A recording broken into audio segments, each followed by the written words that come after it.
Gloire à Jésus-Christ. Je vous salue au nom de Jésus. Si tu peux t'asseoir, tu peux t'asseoir.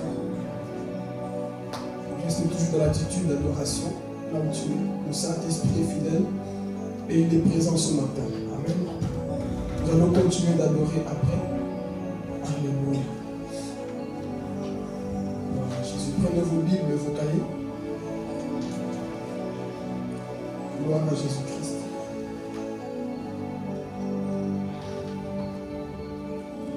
Le thème de mon message ce matin, les 3 choses que le Fils prodigue n'a pas perdues.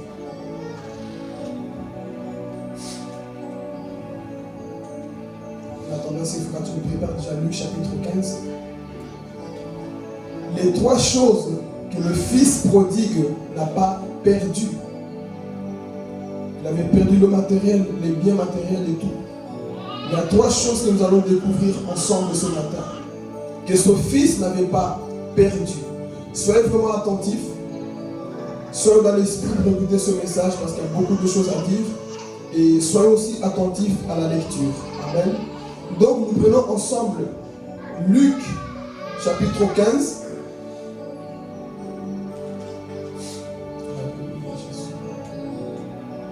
Verset 11 jusqu'à 32. Écoutons attentivement.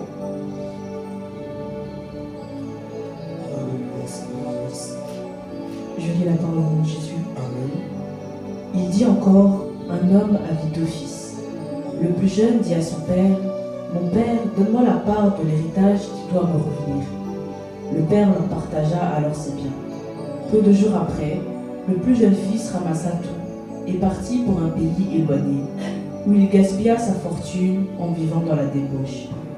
Alors qu'il avait tout dépensé, une importante famine survint dans ce pays, et il commença à se retrouver dans le besoin. Il alla se mettre au service d'un des habitants du pays, qu'il envoya dans ses champs garder les porcs. Il aurait bien voulu se nourrir des caroubes que mangeaient les porcs, mais personne ne lui en donnait. Il se mit à réfléchir et se dit, combien d'ouvriers chez mon père ont du pain en abondance, et moi ici je meurs de faim. Je vais retourner chez mon père, et je lui dirai, Père, j'ai péché contre le ciel et contre toi. Je ne suis plus digne d'être appelé ton fils. Traite-moi comme l'un de tes ouvriers. Il se leva et alla vers son père. Alors qu'il était encore loin, son père le vit et fut rempli de compassion. Il courut se jeter à son cou et l'embrassa. Le fils lui dit, Père, j'ai péché contre le ciel et contre toi. Je ne suis plus digne d'être appelé ton fils. Mais le père dit à ses serviteurs, apportez vite le plus beau vêtement et mettez-le lui. Passez-lui un anneau au doigt et mettez-lui des sandales aux pieds. Amenez le veau qu'on a engraissé et tuez-le. Tuez qui? Le veau. Ok, continue. Mangeons et réjouissons-nous. Car mon fils que voici était mort, il est revenu à la vie. Yes. Il était perdu et il est retrouvé. Ils commencèrent à faire la fête. Or, le fils aîné était dans les champs. Lorsqu'il revint et approcha de la maison, il entendit la musique et les danses. Il appela un de ses serviteurs et lui demanda ce qui se passait. Le serviteur lui dit, ton frère est de retour et ton père a tué le veau engraissé parce qu'il l'a retrouvé en bonne santé. Le fils aîné se mit en colère et il ne voulait pas entrer. Son père sortit le supplier d'entrer, mais il répondit à son père, voilà tant d'années que je suis à ton service, sans jamais désobéir à tes ordres, et jamais tu ne m'as donné un chevreau pour que je fasse la fête avec mes amis. Mais quand ton fils est arrivé, celui qui a mangé tes biens avec des prostituées, pour lui tu as tué le veau engraissé. Mon enfant, lui dit le père, tu es toujours avec moi, et tout ce que j'ai est à toi. Mais il fallait bien faire la fête et nous réjouir, parce que ton frère que voici était mort, il est revenu à la vie. Yes. Il était perdu et il est retrouvé. Amen. Acclamons la parole de Dieu. Alléluia. Gloire à Jésus.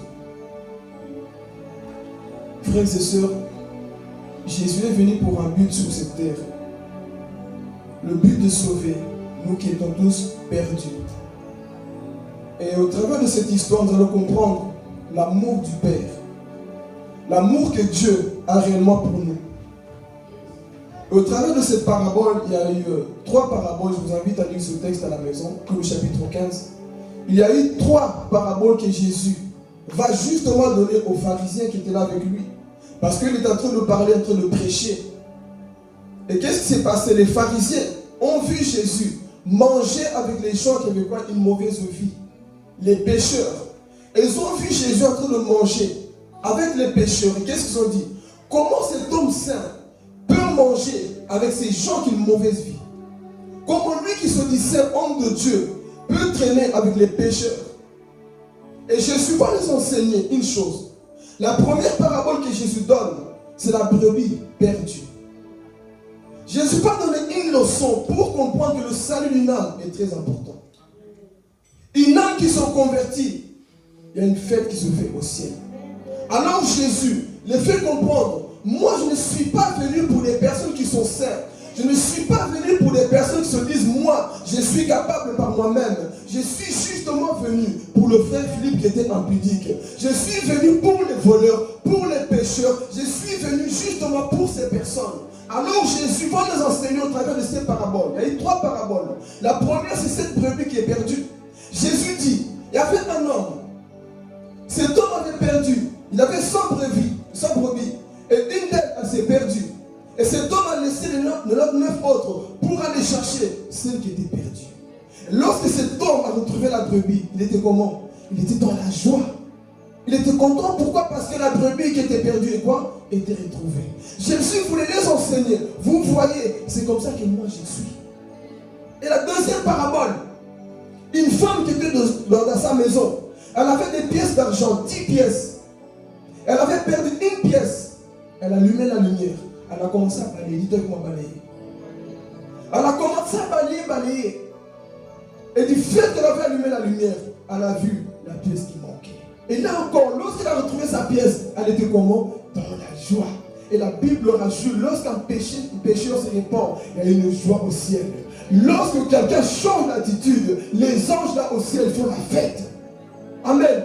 Donc Jésus continue de parler. Mais la plus belle histoire que j'ai choisie ce matin de nous prêcher, c'est l'histoire du Père. C'est l'histoire du Père. Moi, cette histoire m'a fait pleurer. Cette histoire me parle beaucoup. Alléluia. Donc la troisième histoire, c'est l'histoire de ce qu'on va voir maintenant.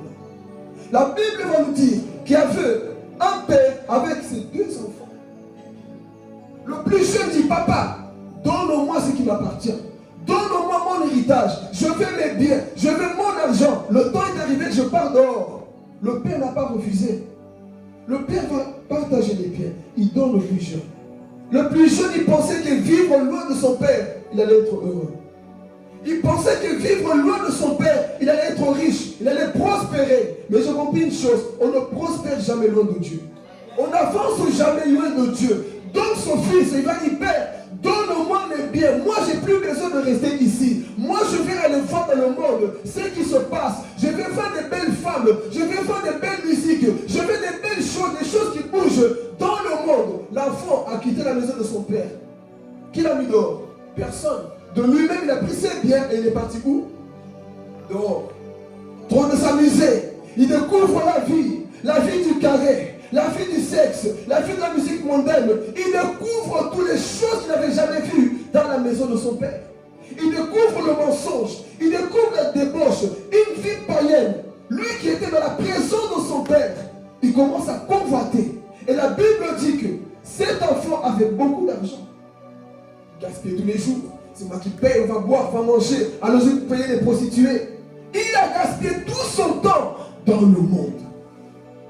Et la Bible va dire qu'un jour, il y avait une grande famine dans le pays, là où cet enfant était parti.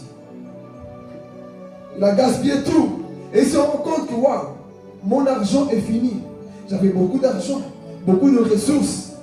Il a gaspillé sans intelligence. Et la famine est venue dans le monde, là où il était. Là, il commence à réfléchir. Chez mon père, j'étais bien. Aujourd'hui, j'ai plus d'argent. Aujourd'hui, j'ai plus rien. Et qu'est-ce qu'il va faire? Il va chercher quelqu'un qui va l'embaucher pour travailler avec les cochons. C'est ça que le monde a fait de nous. On a tout gaspillé. Aujourd'hui, beaucoup travaillent avec les cochons. sont en train de manger avec les cochons. Ont quitté la présence du Père pour manger avec les cochons. Tu as quitté la présence de Dieu pour aller dans le monde. Laisse-moi te dire une chose. Le monde n'a rien à te donner. Ce monde est pourri. Quelle que soit la richesse, la beauté qui est dans le monde, c'est du maquillage. La vraie richesse est à la maison de ton Père qui est Jésus-Christ. Alléluia. Cet enfant commence à gaspiller tout et il n'a plus rien. Et il commence à manger, même vouloir manger la nourriture que les cochons mangeaient.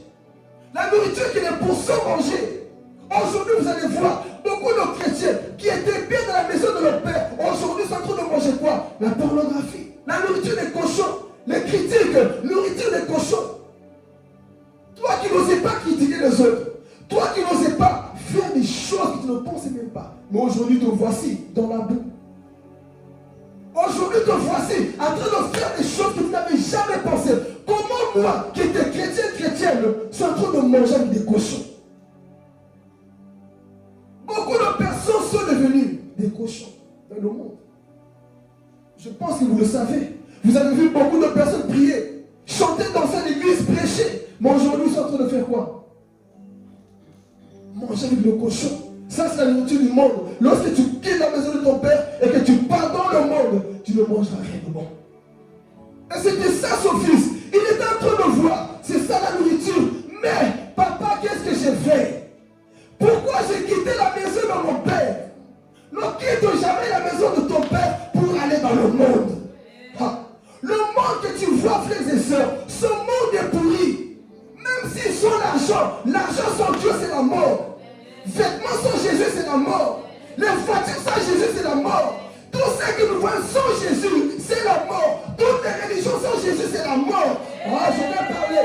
Toutes les religions dans le monde, sans Jésus, ils sont morts. C'est ça la nourriture des cochons. Là où il n'y a pas Jésus, il n'y a pas la vie, église. Là où il n'y a pas Jésus, il n'y a pas la vie. Voilà pourquoi j'aime dire ça en anglais. No Jesus, no life. Pas de Jésus, il n'y a pas de vie.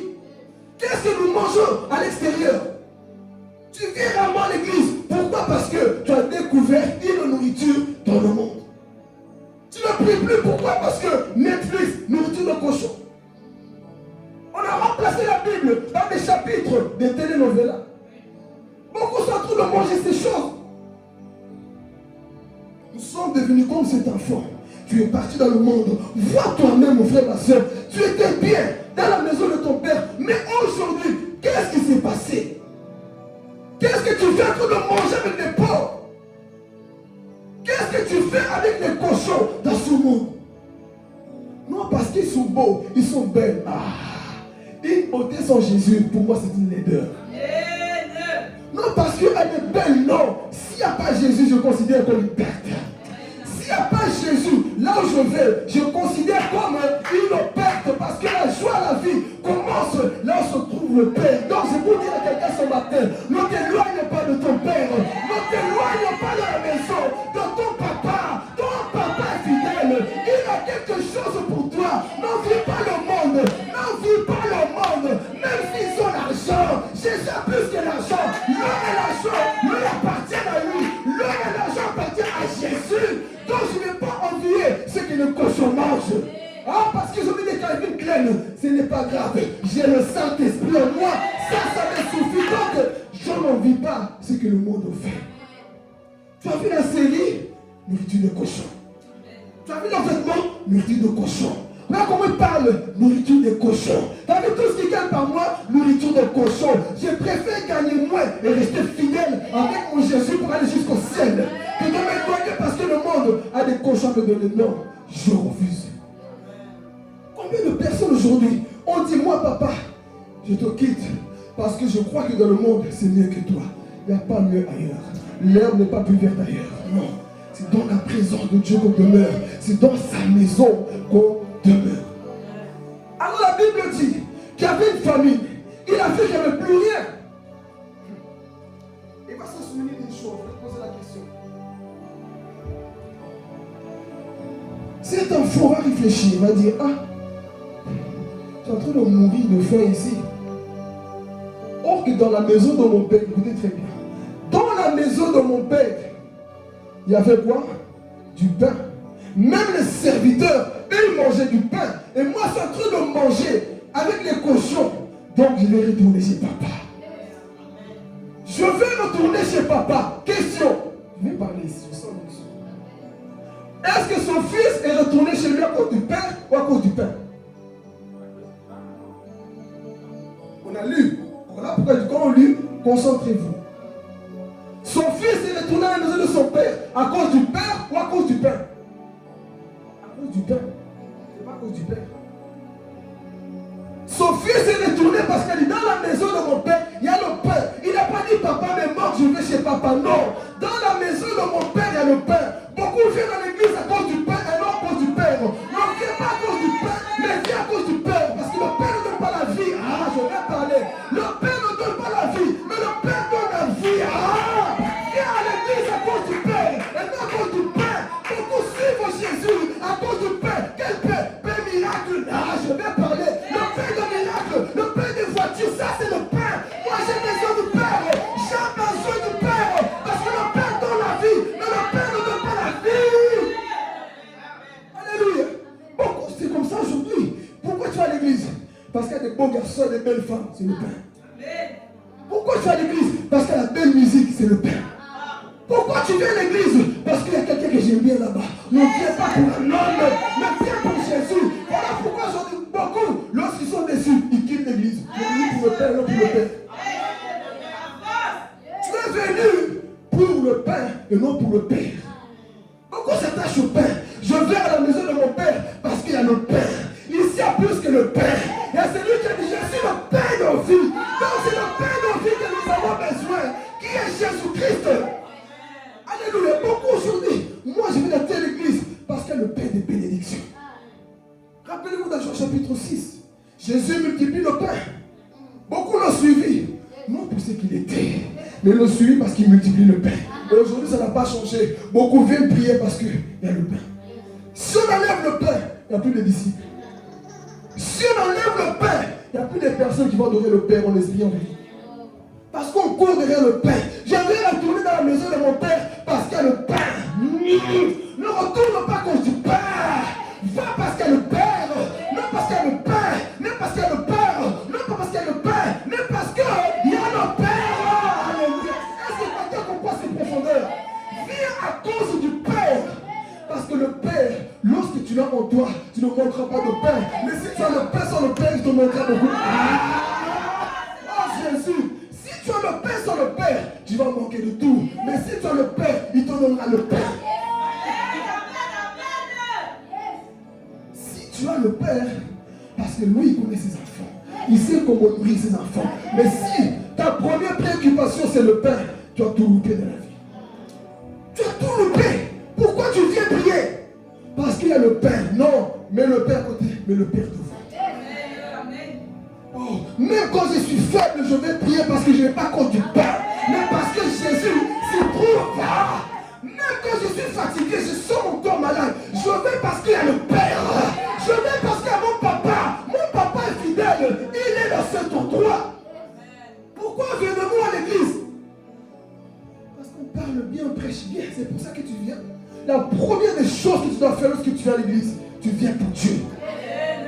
Tu viens pour Jésus. Parce que si tu vois trop les problèmes qu'il y a dans une église, tu ne vas pas rester à moi.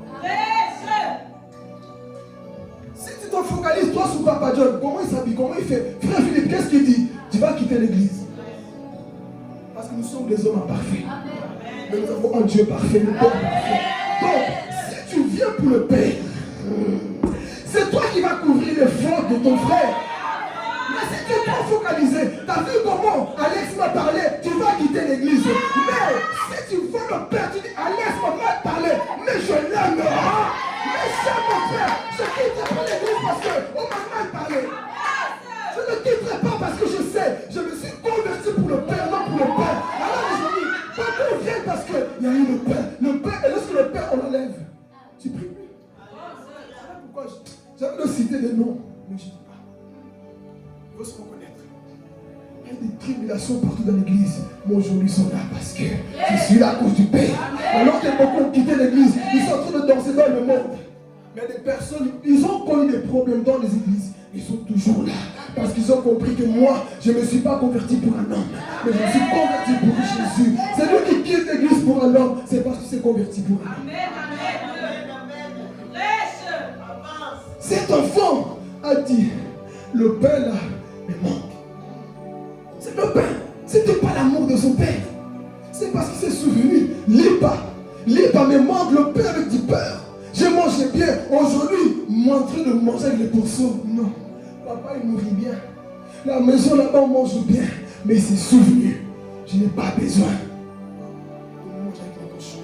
Je vais retourner. Une parenthèse ici pour dire à quelqu'un. Mon frère, quel que soit ce que tu vis, viens pour le Père. Viens pour papa. Viens pour le Seigneur. Ne viens pas pour les hommes. Je répète, si tu viens pour les hommes, tu vas quitter l'église en église. Mais si tu viens parce qu'il y a le Père, c'est qui te manque.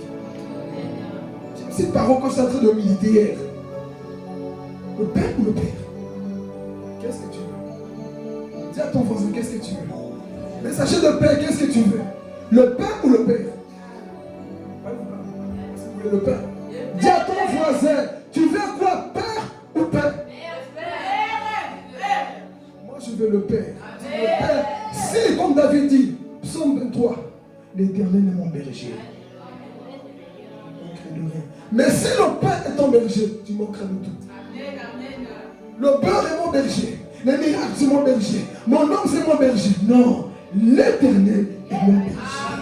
Donc c'est lorsque Dieu est ton berger que tu ne manqueras pas des choses qui sont autour de toi.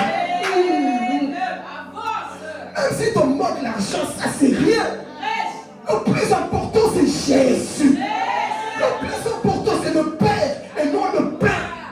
C'est lui qui donne la vie plus important qui est la boulangerie de son monde. Jésus. C'est lui que je vois. C'est lui qui donne cette vie. C'est lui que je vois. Et cet enfant était en train de réfléchir. Alors, je vais retourner dans la maison de papa. Première des choses que nous allons voir ici.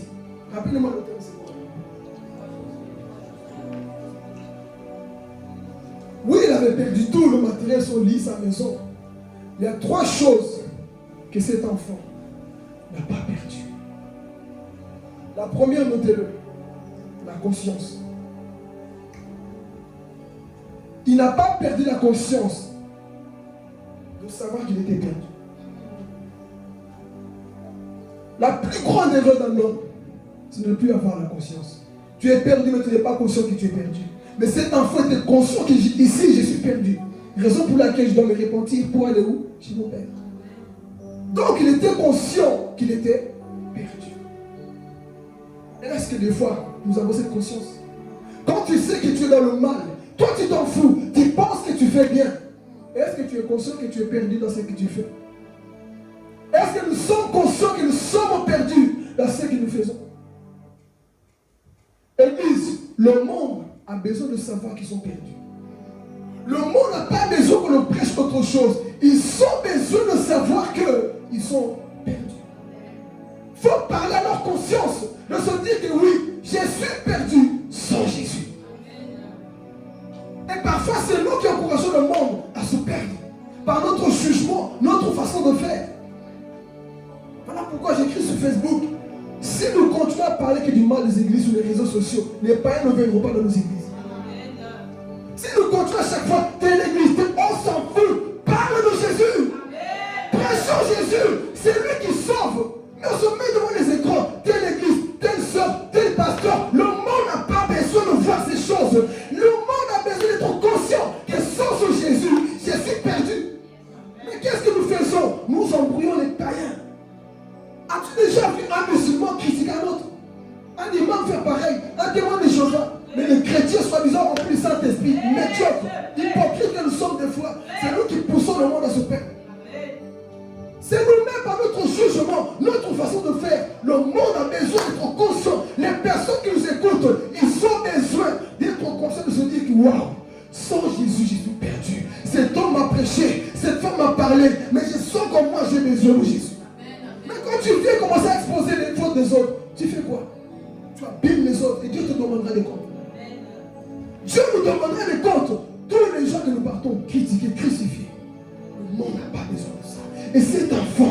était conscient que je suis perdu. Beaucoup de personnes aujourd'hui, ils ne sont plus conscients. Ils n'ont plus la conscience de ce quoi qu'ils sont perdus. Ils pensent qu'ils sont sauvés. Ils pensent qu'ils sont bien. Mais en réalité, ils sont quoi? Perdus. Comme cet enfant. Mais ce qui est bon, il avait la conscience. Je suis conscient que ce que j'ai fait hier, c'est pas bon. Je fais demi-tour, je me répands. Je suis conscient que faire ça, c'est pas bon. Je me répands. Ta conscience est le premier prédicateur. Le premier prédicateur de l'homme, c'est ta conscience. Quand tu fais le mal, est-ce que ta conscience ne te parle pas? Lorsque nous agissons mal, est-ce que notre conscience ne nous parle pas? Si ta conscience est morte, tu es en danger. Si tu n'as plus de conscience, tu vis comme un cochon, c'est qu'il y a un problème en toi. Et ce que je veux dire ce matin, c'est que dans ta conscience, tu dois savoir, je dois savoir. Nous devons savoir que dans ce que je fais, je suis perdu. Cet enfant, ok, tu es parti dans le monde, mais il a encore la conscience. De quoi? Ce que j'ai fait hier soir, c'est pas bon. Chrétien, lorsque tu tombes, sois rapide à te relever. Lorsque tu commets des erreurs, sois rapide à te relever. N'attends pas le temps parce que tu ne sais pas. La mort peut arriver. En ce temps de la vie, vous voyez, beaucoup de personnes sont en train de mourir. Et tu penses que toi tu fais un robot. Quand tu commets une erreur, relève-toi vite. Mets-toi en route. Secoue la poussière. Dis je suis tombé, mais mon père m'attend à la maison. Mon père m'attend à la maison. Alors relève-toi, il va te pardonner. Qu'il attendre la main de la culpabilité. Je ne changerai pas, c'est fini pour moi. Ta conscience te dit tu as mal fait. Relève-toi, parce que le Père a les bras ouverts à la maison. Mais combien de personnes restent là assis? Écoutez, plus tu attends, plus le diable t'engraisse. Quand tu pêches, plus tu attends dans ton péché, plus le diable te remplit des pensées. Tu vois. Jusqu'au jour où tu seras vraiment gros gras. Et c'est vrai qu'il te tue. Vous savez un secret que je vous donne? Le diable, des fois, éloigne certaines personnes pour les faire grossir pour bien les manger. Amen. Il te grossit du péché. Il te grossit de beaucoup de choses. Et quand le moment arrive, il te tue. Donc, revenons. La conscience, tu dois l'avoir à chaque fois, mon frère, ma soeur. N'attends pas qu'on te presse pour changer. Ta conscience doit te pousser à changer. Amen. Parce que si tu attends chaque fois la prédication pour changer, un jour tu peux mourir, la prédication ne viendra pas. Donc, la première des choses, c'est ta conscience. Lorsque tu es seul, dans ta chambre, lorsque tu es seul au travail, au service, là où personne ne te voit, mais à ta conscience qui te parle à chaque fois. Quand tu veux voler, c'est pas bon. Ma conscience me rappelle. Quand tu veux faire le mal, ta bouche n'est pas à critiquer. Tu sais que ma conscience, c'est pas bon ce qu'il fait. Quand tu veux à chaque fois agir mal, mon frère, dis-toi bien, il y a ta conscience, et après ta conscience vient le Saint-Esprit. Te parle constamment, ne fais pas ceci, ne fais pas ceci. Donc faisons attention. Le monde a besoin d'être conscients qu'ils sont perdus. Nous avons besoin de savoir qu'à chaque fois que nous tombons dans le péché, dans nos erreurs, que nous sommes perdus. Je vais avancer vite, j'avais beaucoup de choses à dire, faute de temps. Deuxième point. Notons la mémoire. Le deuxième point, c'est la mémoire. Parfois, on n'a pas perdu la mémoire. Beaucoup aujourd'hui sont perdus, mais plus de mémoire. Rappelle-toi, mon frère. Rappelle-toi comment tu étais dans la maison de ton père.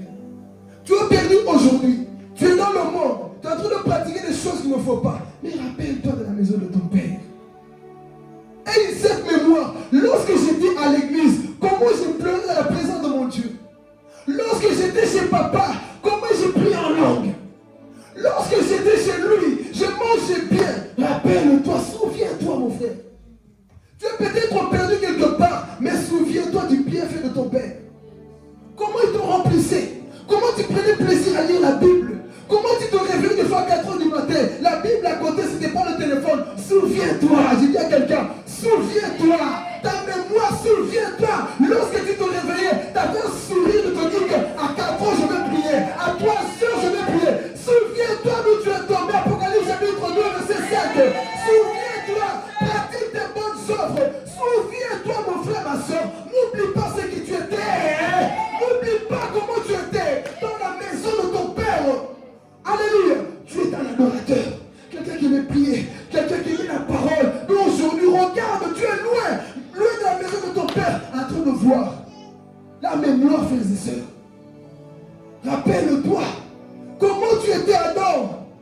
Rappelle-toi, Ève, comment tu étais dans la maison de ton père. Lorsque papa venait, Adam, où es-tu? Rappelle-toi lorsque je venais te rendre visite, Adam, où es-tu? Présente-toi, tu es en train de te chercher quelque part. Rappelle-toi de son Dieu, ce qu'il a fait pour toi. À cause des cochons, la nourriture du monde, tu es loin de ton père. Mais rappelle-toi, tu parles à quelqu'un. Rappelle-toi ton premier zèle que tu as eu pour Jésus.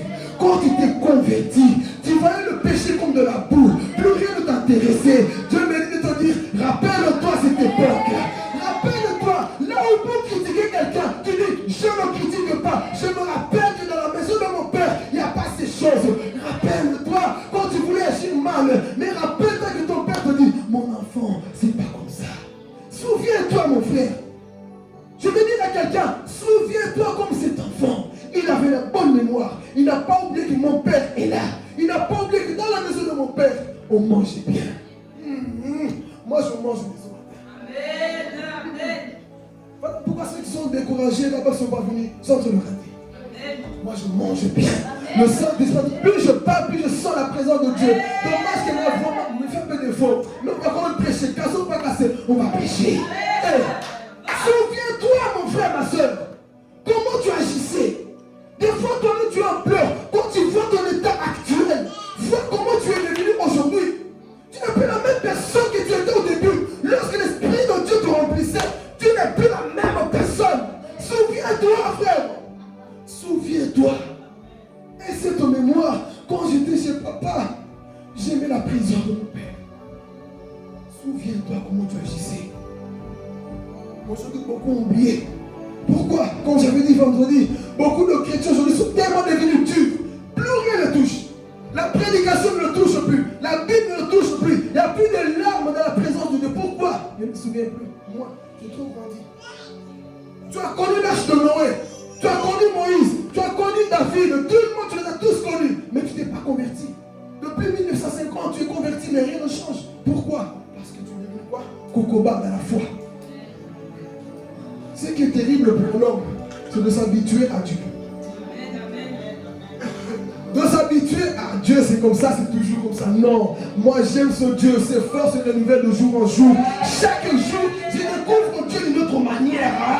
Chaque jour, je découvre Dieu d'une autre manière. Donc, je ne m'habitue pas à Dieu. Non, parce que chaque jour, je découvre qui il est.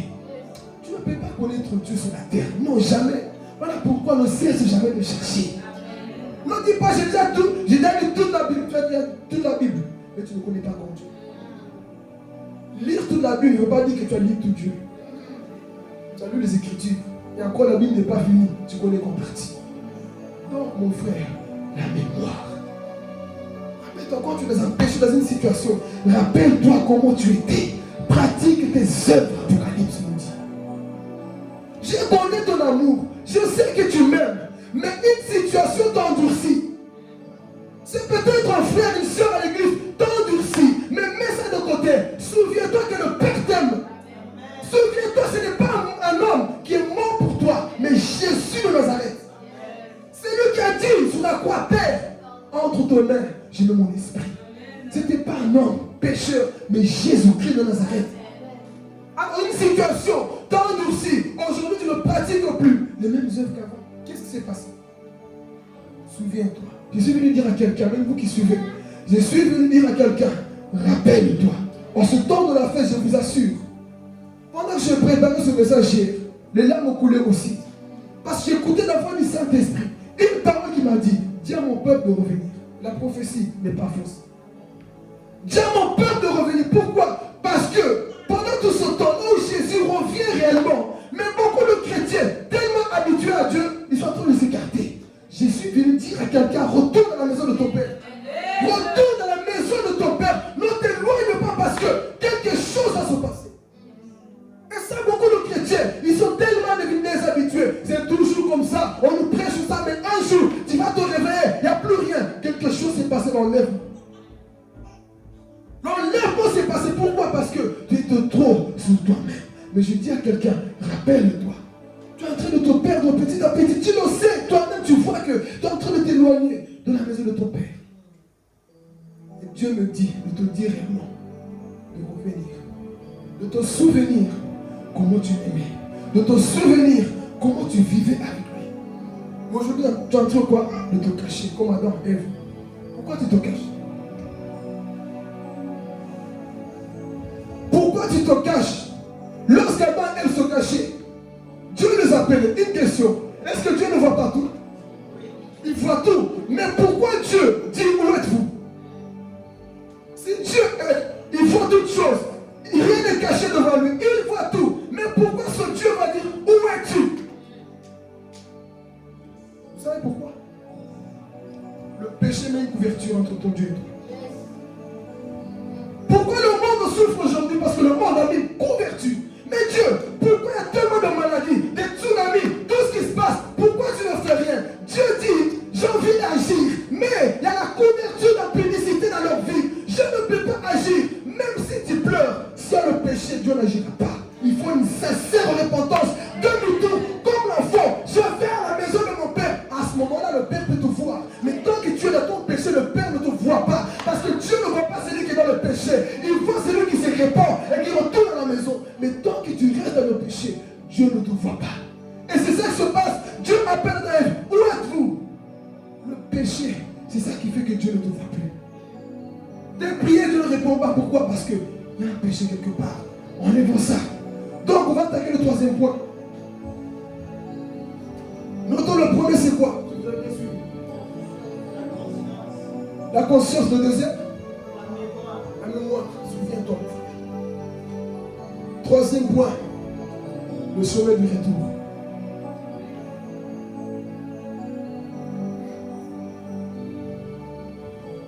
Cet enfant, pour retourner chez son père, qui l'accompagnait, il y avait un taxi, il y avait une voiture, il y avait quelqu'un qui l'a ramené.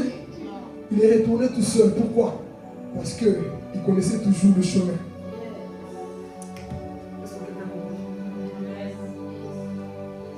Il connaissait toujours, Andrea, le chemin du retour. Cet enfant a dit, ok, je me suis perdu.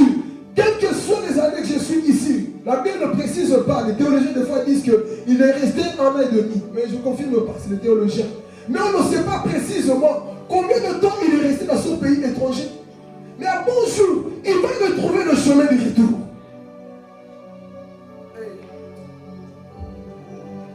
Ne perds pas le chemin du retour, frère. Je suis en train de vous pousser pour que vous-même vous chopez la révélation. Ne perds pas le chemin du retour. Jean chapitre 14, verset 6. Je suis le chemin, la vérité et la vie.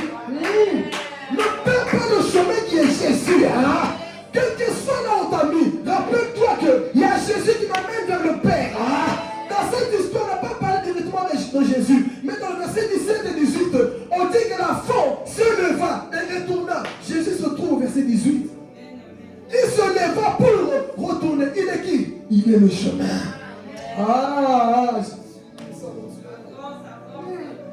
Jésus, c'est le chemin qui t'amène vers le Père quand tu es perdu. Réponds-toi, il y a un pont qui est là. Les pharisiens vont dire, reste là. Non, je ne reste pas. Je vois un chemin.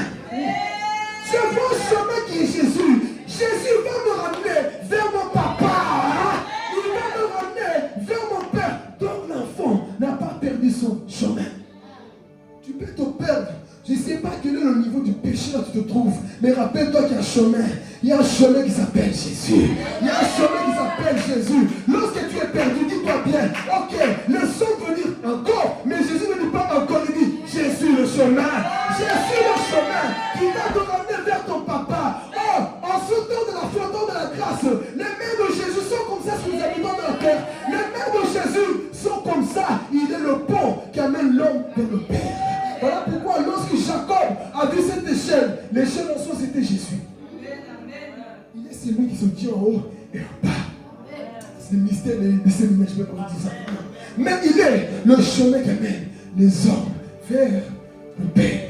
Tu veux retourner dans la maison de ton Père, souviens-toi qu'il y a Jésus. On va te conseiller, va dans telle religion, va dans tel endroit du non. Je connais un homme qui a dit, je suis le chemin, la vérité et la vie. Personne ne retourne chez papa sans passer par moi. Personne ne va chez le Père sans passer par moi qui est Jésus. Ah, personne dans ce monde ne va vers le Père sans passer vers Jésus qui est le chemin. Donc en soi le Fils n'a pas perdu le chemin du retour. Il n'a pas perdu le chemin du retour. Oui, j'ai tellement péché. Je suis tellement noir. Mais Jésus te dit, tu es tellement noir, je suis le chemin. Tu es tellement perdu, oui, mais je suis le chemin. Viens à moi. Je ne sais pas ce que tu as commis ce matin. Je ne sais pas ce que tu as fait hier. Je ne sais pas. Mais je te dis que ce matin, il y a un pont qui est encore ouvert. Il y a une porte de l'arche de Noé qui est encore ouverte. Entre à la maison. Je veux dire à quelqu'un, entre à la maison. Le chemin est encore là. Donc en soi, cet enfant n'a pas perdu le chemin du retour. Je vais aller chez papa. Il n'a pas tout perdu. Trois choses il n'a pas perdu. Il n'a pas perdu le chemin. Mon frère, quand tu es quelque part, ne dis pas je vais me suicider. Quand tu es attristé, quand tu es dans une maladie, une situation, rappelle-toi qu'il y a un chemin. Chaque fois qu'il y a quelque chose, rappelle-toi qu'il y a un chemin. Et ce chemin est ouvert. La Bible dit, dans Apocalypse chapitre 3, voici tu as peu de puissance. Je vais dire à quelqu'un qui m'écoute même sur les réseaux, voici tu as peu de puissance, mais tu n'as pas renié mon nom. Tu es peut-être faible, tu es découragé, tu as envie d'abandonner, tu sens l'envie d'abandonner, mais tu as dit au fond de toi, Seigneur, je ne renie pas ton nom, je resterai fidèle, quoi qu'il arrive, parce que tu es le chemin. Oh, Satan me dit, retourne, maudit Dieu, mais moi je vois le chemin. Satan te dit retourne, mais toi tu dis je vois un chemin. Et Jésus ajoute, je suis la porte. Lorsque lui ouvre, personne ne peut fermer cette porte. C'est pour lui, la porte pour ta famille elle est ouverte. La porte pour ta famille elle est ouverte. Pour ta guérison elle est ouverte. Pour ta délivrance elle est ouverte. Oh Jésus, parce qu'il est la porte. Il est la porte. Ce que j'aime, c'est qu'il est le chemin, il est la porte, il est le Père. Voilà pourquoi on le conjugue. Comment? Je suis. Je suis perdu, mais tu es en face de qui? Je suis. Oh mon Dieu, je me sens découragé, mais je m'appelle je suis. J'ai envie de me suicider, ma fille m'appelle je suis. Oh, je suis perdu quelque part, mais dis, il s'appelle je suis. Les ambulanciers viennent toujours en retard. Mais lorsque tu dis le nom de Jésus, avant que tu termines le Jésus, le démon t'a déjà quitté. Avant que tu finisses de dire Jésus, le démon dit, hey, dès qu'il dit le Jésus, non, il va dire Jésus. Donc il est la porte. C'est pour te dire, dans cette faiblesse, dans ce peu de force que tu as, il y a une porte qui est ouverte. Cette porte, elle est ouverte et Jésus se tient. C'est pour ça qu'il a enseigné à ses pharisiens par ses trois paraboles. Vous êtes là pour empêcher les pécheurs de venir vers moi. Mais moi, je me tiens devant vous pour dire, il va toucher mes enfants aujourd'hui. Alors pourquoi lorsqu'il venait lapider la femme, Jésus se rabaisse pour leur enseigner que tout ce que vous écrivez, ça reste. Et moi, j'efface les péchés de mes enfants. Donc, lorsque cet enfant revient, c'est qu'il y a une joie au ciel. L'homme pécheur charnel viendra pour te condamner. Il va te rappeler ton péché qui date de 20 ans. Mais Jésus ne te rappelle pas. Amen. Tu vois en leur amour et cet amour te pousse au changement. Donc voilà pourquoi il est le chemin. Amen. Il est le chemin, la vérité et la vie. Et il a dit, j'ai mis une porte devant toi. Moi Jésus, pas frère Philippe. Si c'est moi, Satan peut le fermer. Mais quand Jésus ouvre une porte, qui peut fermer? Quand il ferme, qui peut ouvrir? Il est le maître de toutes choses. Donc il y a une porte ici, c'est pour dire, je répète ça parce que ça sort dans mon esprit. Jésus a ouvert une porte pour ta famille. Jésus a ouvert une porte pour ton changement. Jésus a ouvert une porte pour la situation pour laquelle tu es en train de prier des années. Jésus a ouvert une porte. Si tu le crois, c'est ta foi qui va l'accomplir. l'église. Alléluia. C'est ta foi. Il y a une porte ouverte que Satan ne peut pas fermer, que la société ne peut pas fermer. Que les hommes de ce monde ne peuvent pas fermer. Personne ne peut la fermer. Alors cet enfant, je sais volontairement, n'a pas perdu le chemin. Ne perds pas le chemin. Ne perds pas Jésus. Ne change pas Jésus à cause des religions. Combien de personnes aujourd'hui sont en train de changer de religion? Moi je viens là-bas, c'est parce qu'ils ne sont pas conscients de celui qui est la porte. Ils ne sont pas conscients de celui qui est le chemin, qui est Jésus-Christ. Amen. Partons vers la fin. Donc il y a eu ces trois choses. Même mon message ne finit pas ici. Très souvent, on se concentre que sur l'enfant prodigue. Mais savez-vous que ce père avait 2 enfants prodigues? On va le découvrir même. On est plus focalisé sur l'enfant prodigue. Mais son père avait 2 enfants prodigues. L'autre s'est perdu à l'extérieur, l'autre s'est perdu où? À l'intérieur. Rappelez-vous, une femme avait perdu quoi? Une pièce à l'intérieur. C'était le symbole de cet enfant. Une femme avait 10 pièces. Une pièce est perdue à l'intérieur. Et cette pièce, c'était son fils là. Mais je me pose, je reviens.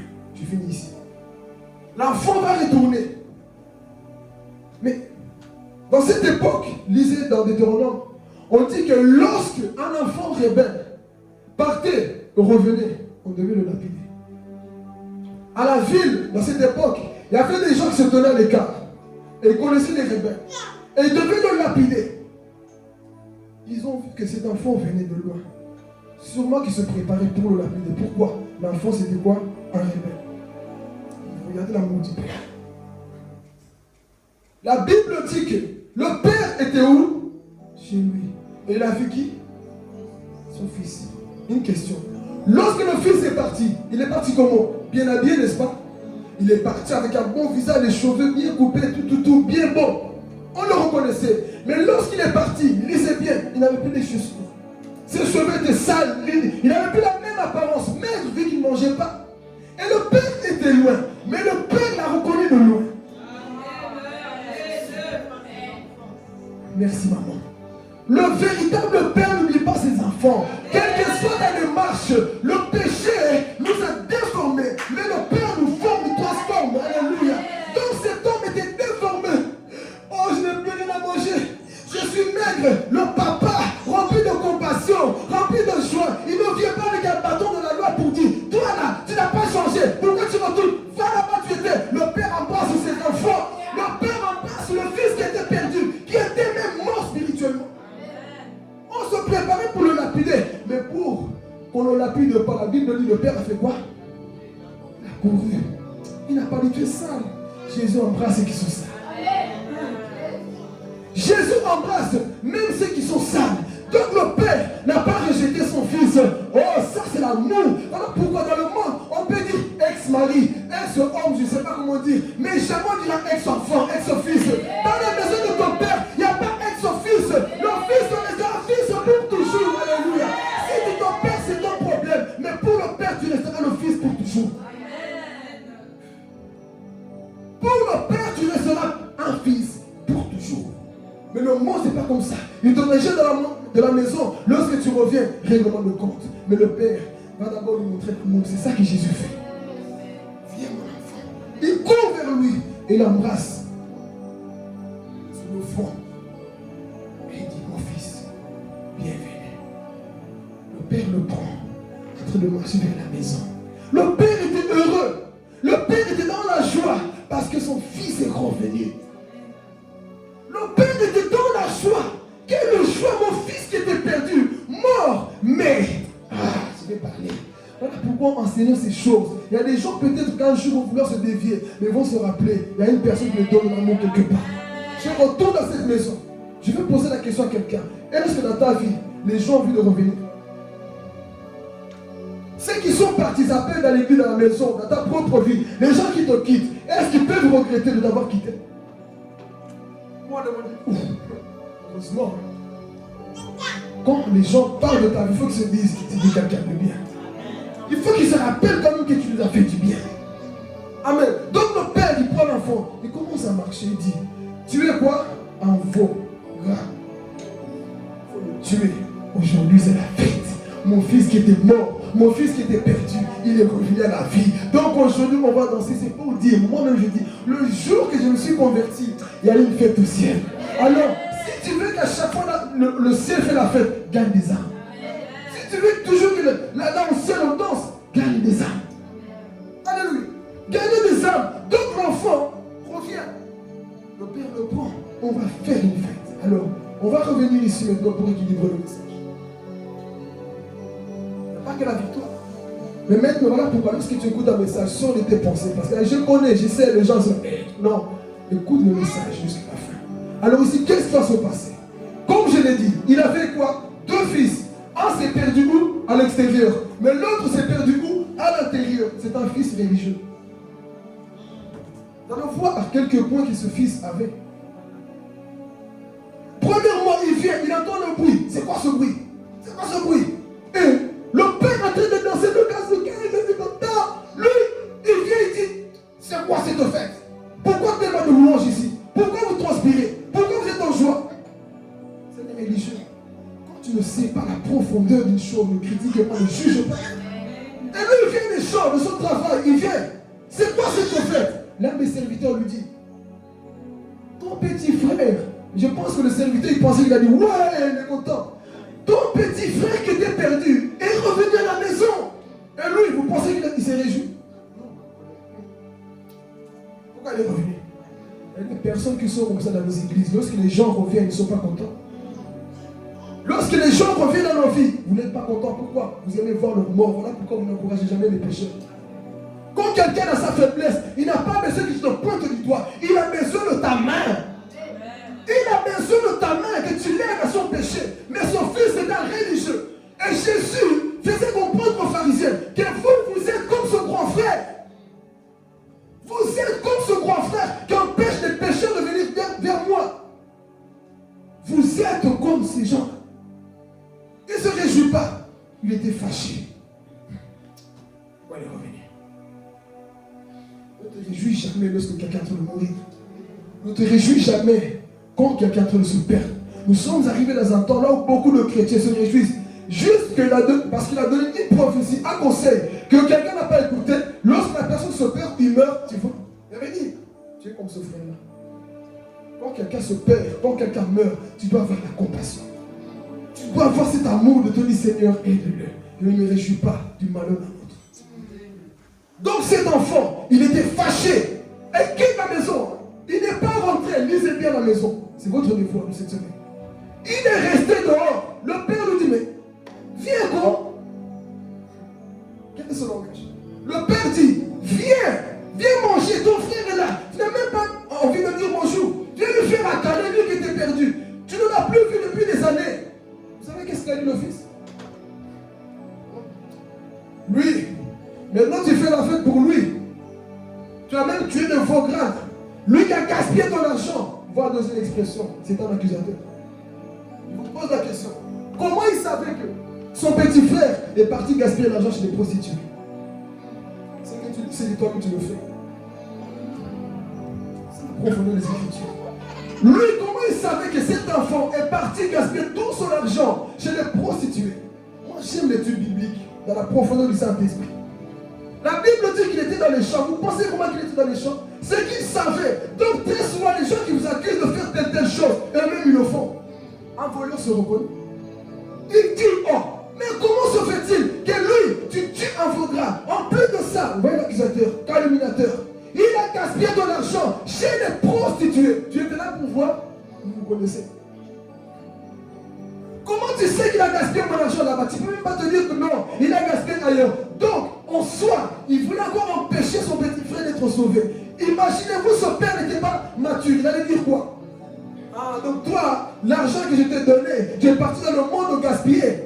Mais le père s'en foutait. Le père ne regardait pas les erreurs de son enfant. Parce qu'il savait que c'est l'amour que j'ai va changer mon enfant.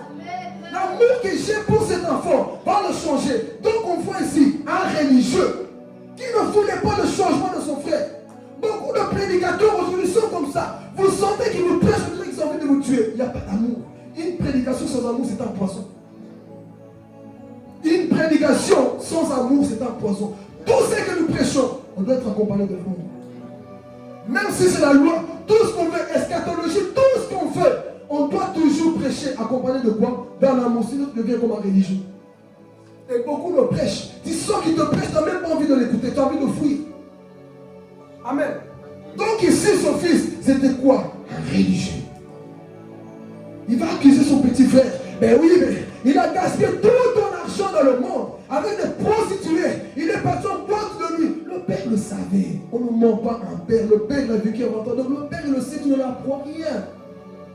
Donc le père ici va jouer l'équilibre. Va vouloir aider les deux. Viens donc te réjouir avec nous. On a dit non, ton fils. Il n'a même pas dit mon petit frère. Si vous lisez bien, le petit-fils dit 8 fois le mot père. Mais son fils, le grand frère, il n'a pas dit une seule fois le père. Parce qu'il se prenait comme un religieux. Un religieux ne connaît pas son père. Un religieux, voilà pourquoi il y a beaucoup de religions. Dieu, ce n'est pas un père. Dieu, c'est juste un Dieu qu'on a peur. Non, Dieu, avant tout, c'est un père. Avant tout, c'est un père. Donc ici, on voit pas vers la fin. Cet enfant voulait quoi? Végéter. Deuxième point qu'on a vu, c'était un accusateur. Il y a beaucoup de points que j'ai mis, mais je saute de le témoin. C'était quoi aussi? Un menteur. Un menteur qui était où? Dans la maison de son père. Pourquoi? Moi, je ne pêche pas. Ça, c'est les pharisiens. Moi, je ne pêche pas. Il a bien dit, hein, dans le camp la nuit. Moi, depuis que je suis dans ta maison, je ne pêche pas. Je ne fais pas ceci. Ta sainteté, là, pour détruire les gens, laisse-la. Notre sainteté, ce n'est pas pour détruire les autres. C'est pour les rendre à Christ. Donc il dit quoi? Ah, moi j'ai pas péché, j'ai pas volé, j'ai pas couché, j'ai pas fait ceci, mais c'est pour lui que tu tues le faux gras. Et moi qui suis là depuis longtemps. Donc on voit que les pharisiens ne connaissent pas le Dieu qu'ils servent.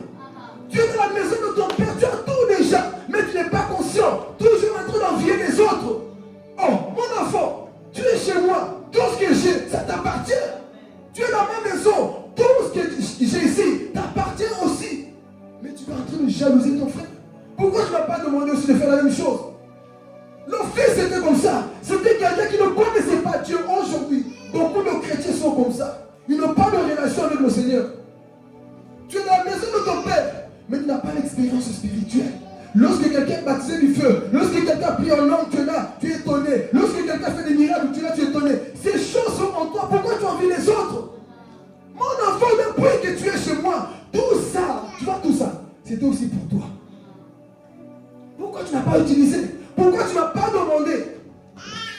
On voit qu'il n'avait pas de connaissance et ça ressemble à ces pharisiens. Beaucoup de personnes sont assises dans l'église. Ils ne connaissent pas le Dieu qu'ils servent. Pourquoi tu viens à l'église? Pourquoi tu sers Dieu? Pourquoi tu es assis ici ce matin? Tu écoutes la parole, pourquoi? Est-ce que tu es conscient de ton père? Est-ce que nous sommes conscients de notre papa? On voit ici, cet enfant n'était pas conscient de son père. Il y avait beaucoup de points, mais dans notre juge saute. On termine ici, on va prier. Et c'est qu'est-ce qui va se passer? On a parlé du père, on a parlé du fils, le deuxième fils. Mais qu'est-ce qui s'est passé réellement? Jésus va encore enseigner aux pharisiens. Écoutez, c'est très profond. Rappelez-vous dans le verset 30 jusqu'à 32, quand vous allez lire à la maison. On avait dit quoi? De tuer qui? Un veau. Un veau gras pour que on mange. On a tué le veau gras pour que celui qui était perdu vive.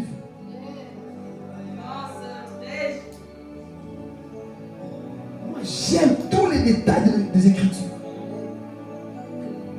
Le Père avait dit de tuer un veau gras pour celui qui était mort spirituellement déjà. C'était Jésus son veau gras. Pour que toi tu vives, quelqu'un a été mort.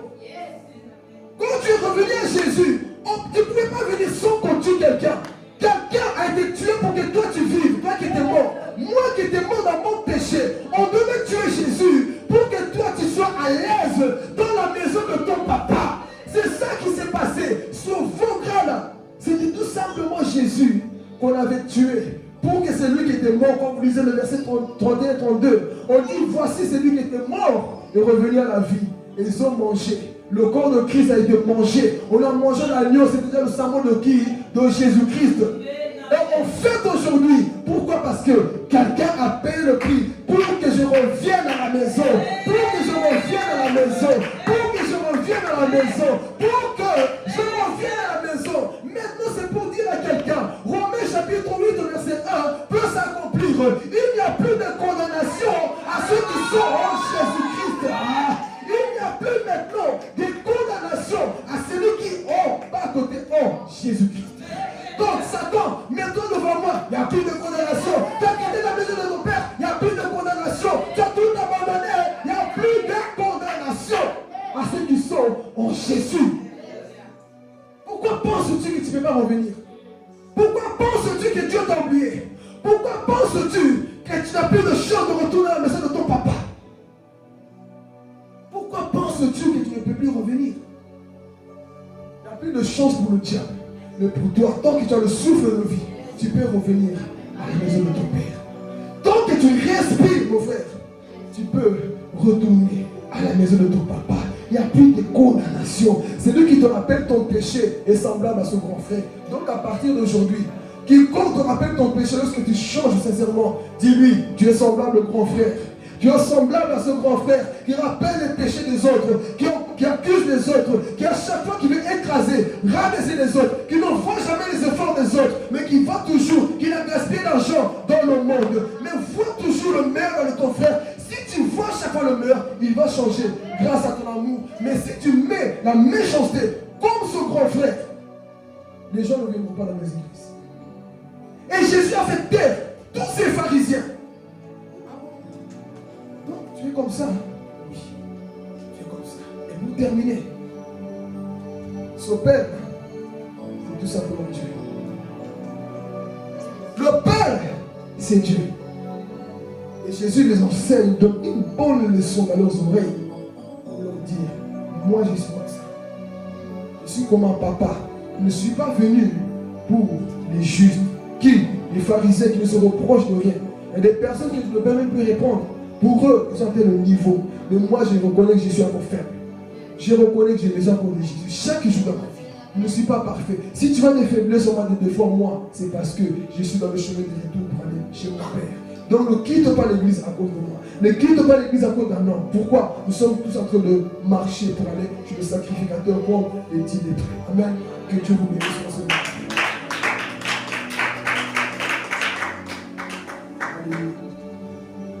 On va prier. Là, Dieu t'a parlé, frère. Tu vas prier sincèrement. Je ne sais pas ce qui s'est passé, ce que tu vis, là où tu peux être. Tu vas aussi voir l'état de ton cœur. Tu es peut-être comme ce pharisien qui veut toujours empêcher l'autre à revenir vers Jésus.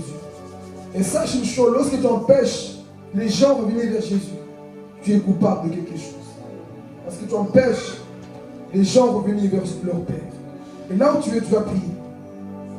Tu vas d'abord lui dire merci pour la parole que tu as entendue ce matin. Lui, Seigneur, tu m'as parlé. Oui, j'ai entendu, papa, cette parole. Ces 3 points, papa, doivent faire partie de ma vie. Tu dois me rappeler, Seigneur Jésus. Prie au nom de Jésus. Alléluia.